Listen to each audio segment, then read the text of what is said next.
Ayan. Hi mga kabeshi, kumusta na kayo? So, ayan, hapon na dito. Malapit na siyang gumabi. And today is Monday. So, panggabi si Mr. ngayon. So, nasa work siya. And as usual, ako lang mag-isa dito. And yun. So, ayun, pagising ko is nakapagkape na ako. And then, kumain na rin ako ng muffin. So, yun yung ano namin, breakfast namin, pagising namin. Kape, tapos yun, kakain ng muffin, something like that. So, yun. So, ayan, maupo muna tayo dito. And then, mayroon lang akong gustong i-share. So, kahapon, is may natanggap kaming mail. So, ito ay, summary ng aking health insurance or yung, noong nagpa-check up ako sa clinic. So, ito ay healthcare summary. So, ayun. Update ko lang kayo, 'di ba? Meron na akong vlog about dito nung first ever check up ko dito sa sa clinic dito sa America, and then pinadalhan nila ako ng healthcare summary. Ayun, paulit-ulit. So ang nakalagay dito, yung claim summary, I'm going to share with you guys for the record. For the record. Ayan, para lang sa mga interesado kung magkano ba yung mga gastusin dito pag nagpa-check up ka sa clinic, ganun. So, ayun, for the record lang. Char. So, ayun, bago tayo magsaing, i-share ko muna sa inyo to kasi mamaya magsasaing ako, no? So, ayan, ang nakalagay dito, yung doctor facility charges is, ang nakalagay dito is $510.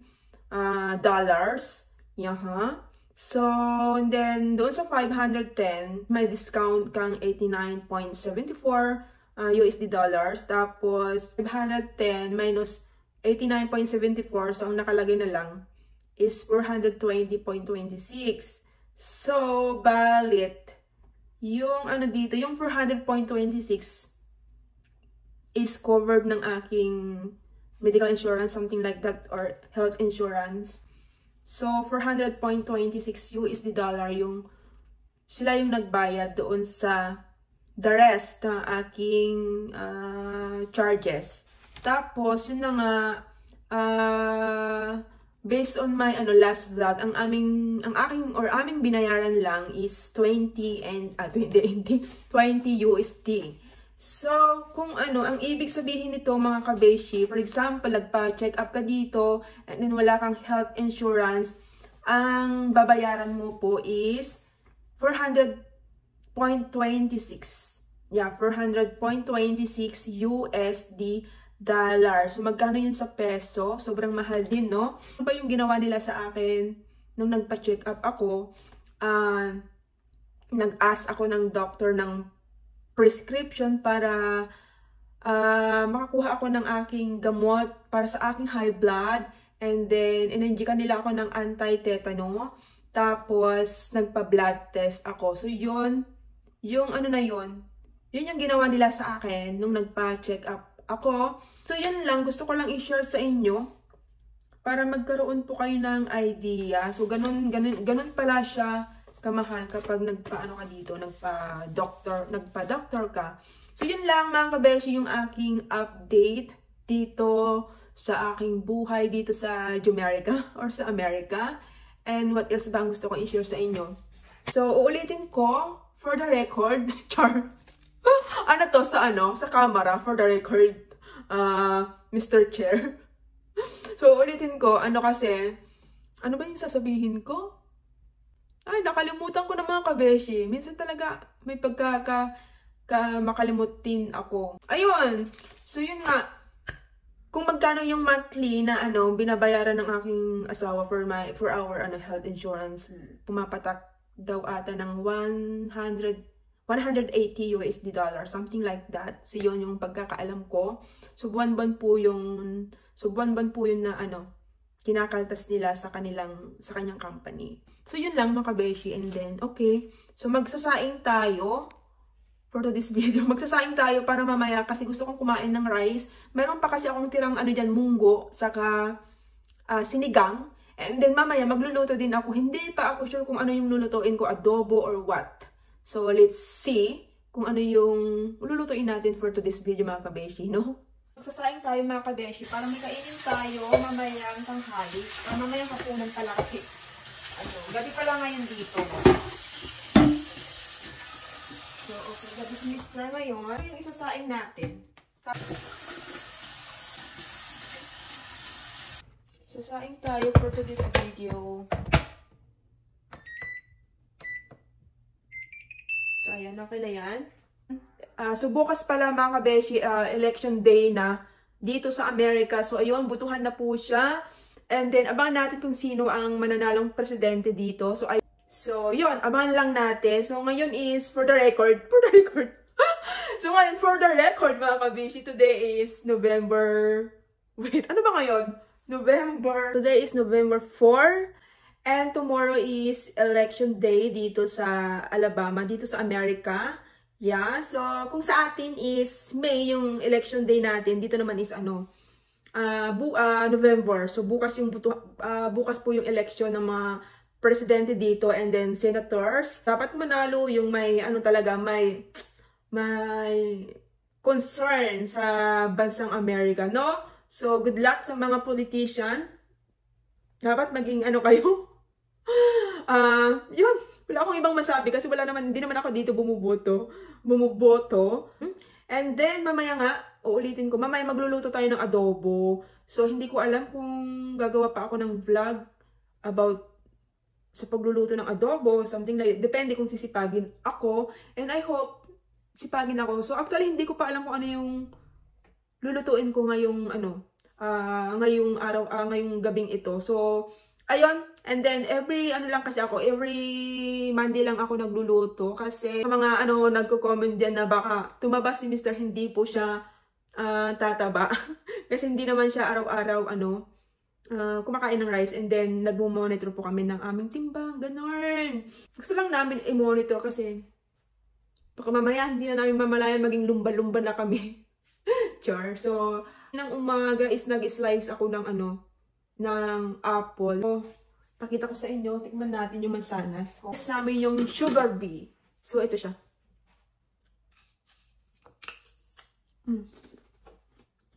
Dito kasi sa dito kasi sa Amerika, mayroon silang iba't ibang pangalan ng kanilang mansanas. Ang kilala ko lang is Fuji apple, di ba? So, na-curious lang ako kung ano ba yung lasa ng mga iba't ibang klase nilang apple dito. So, based dun sa pinakita ko kanina na video, meron kaming di ba? So, ang inuna kong titikman itong sugar bee. So, ang kanyang lasa, hindi siya masyadong matamis, hindi rin siya maasim. Pero malutong siya. Okay naman siya. Walang special na lasa. Yun lang. Yun lang yung lasa niya. It's just a normal apple. It's good, pero para sa akin it's good. Hindi siya maasim.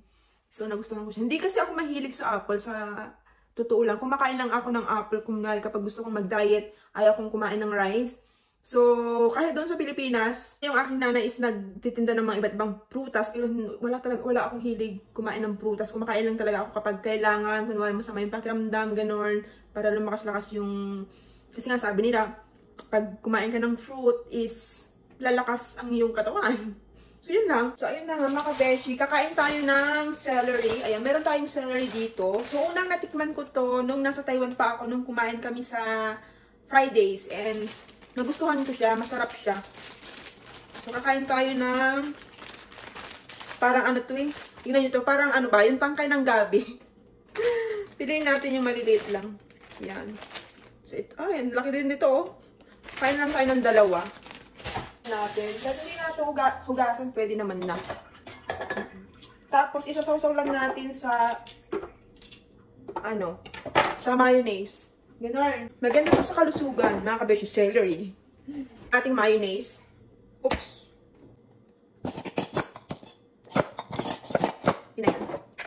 Kain. Malutong to. Kagatin natin. Parang magulang na siya. So, manood lang tayo ng balita kung ano na yung nangyayari sa bansang Pilipinas. So, alam nyo ba na na-addict na ako kakapanood sa Quadcom series. Ayan, tapos last na pinanood ko is yung kay Duterte. Yung sa Blue Ribbon Committee. medyo minsan nakaka-stress manood ng balita sa atin, no? Ang daming nangyayari and hindi mo na alam kung ano yung totoo, ganun. Tapos yung dating unit team is unti-unti na silang nagkakawatak. Hindi ko na alam, hindi natin alam kung ano ba yung tunay na nangyayari at hindi rin natin alam kung sino ba talaga yung may tunay na malasakit sa ating bansang Pilipinas, no? Nakakawendang na yung nangyayari, lalo na doon sa mga yung team BBM and then Sara Duterte. So, parang nag-clash sila. Bigla silang naghiwalay, gano'n. So, ang daming, kaka-stress. Hindi mo alam kung ano yung totoo. So, yun.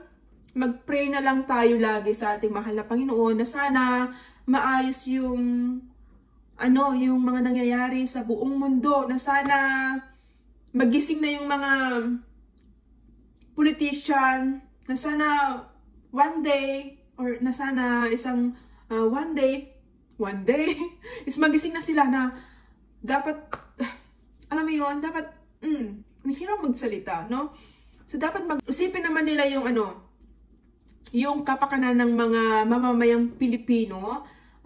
Dapat mawala na yung corruption, gano'n. Magkaisa na ang mga Pilipino, hindi yung laging nagbabatuhan, ganyan, nagpapagalingan, gano'n. So, minsan nakaka-stress na din. Maalam kung ano yung tunay na nangyayari. So, yun. Ano lang talaga. Dapat sa Diyos lang talaga tayo magtiwala. Wala nang iba. Kasi siya yung siya yung tunay na hindi niya tayo iiwan. Hindi natin alam kung ano ba talaga yung mga priority nila. Kung alam nyo yun, so yun, dapat sa lang talaga tayo, sa Diyos lang po tayo magtiwala kasi siya yung more than 100% na hindi niya tayo pababayaan. Siya talaga yung tunay na may malasakit sa buong mundo at wala nang iba. Ganon. Sana lahat ng mga tumatakbo, sana yung hangarin nila is pure. Yung kapakanan ng bansang Pilipinas yung iniisip nila, hindi yung pansariling kapakanan yung kanilang iniisip, no? Hayaan nyo kapag ako ang tatakbong presidente, lahat, matutupad na yung mga pangarap nyo, lahat ng tambay may sahod. Char. Joke lang. So yun lang. So sana maging okay na yung takbo ng buong mundo. Sana matigil na yung gera sa iba't ibang panig ng mundo. Sana maging maayos.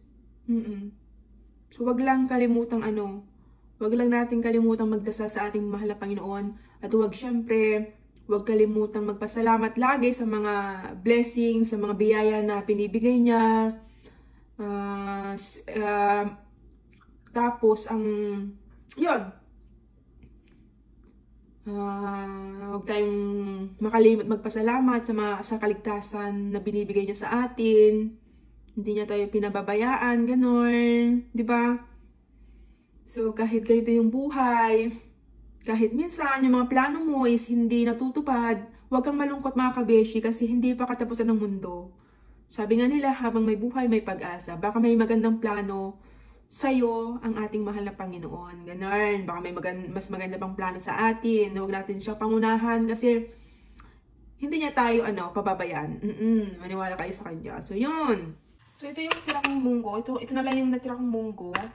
Papainit natin. Ito pa yung sinigang ko. Sinigang na baboy. Kunti na rin to, pero marami pa yung sabaw. Sarap yan. Mga kabeshiwak, so ito, nagluluto na po tayo ng pork adobo. Ayan po yung ating pork adobo. Malapit na siyang maluto. Ayan mga kabeshi, tapos na tayo nagluto ng pork adobo. So ngayon naman, maghuhugas na tayo ng mga pinggan sa mga pinagkamitan natin at pinagkainan natin. So sobrang dami to. Akala mo naman marami akong niluto. Hindi ko alam kung bakit ganito ako magluto. Ang dami kong nilalabas na gamit. Ano yun? Parang piyestahan. Akala mo kung marami ang niluto. So let's go. Maghugas na tayo.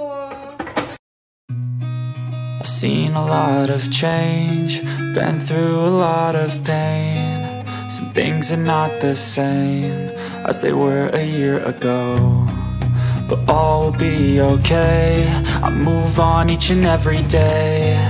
The past is where it stays. So mga kabeshi, tapos na tayong naglinis, naghugas ng pinggan. So, inom lang tayo ng hot tea.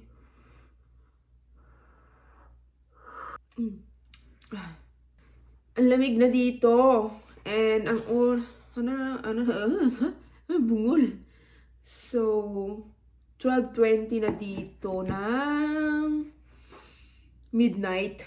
So, mga 2:30 in the morning, darating na si Ulirang Mister. And yun. So, ano lang muna tayo. Manood-nood lang tayo ng video sa ating YouTube. Something like that. So, yan. So, thanks for watching mga kabeshi. And I just wanna say thank you sa mga patuloy na nanonood sa aking vlogs. Ganon. Thank you so much.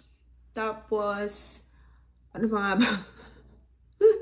Salamat sa walang sawang panunood sa aking munting channel. So, kung mayroon kayong mga katanungan, ganon, or mayroon kayong gustong isuggest, kung ano yung mga gusto nyong i-topic or i-vlog, feel free. So, pwede po kayong mag-comment dyan sa baba. Huwag kayong mahiya.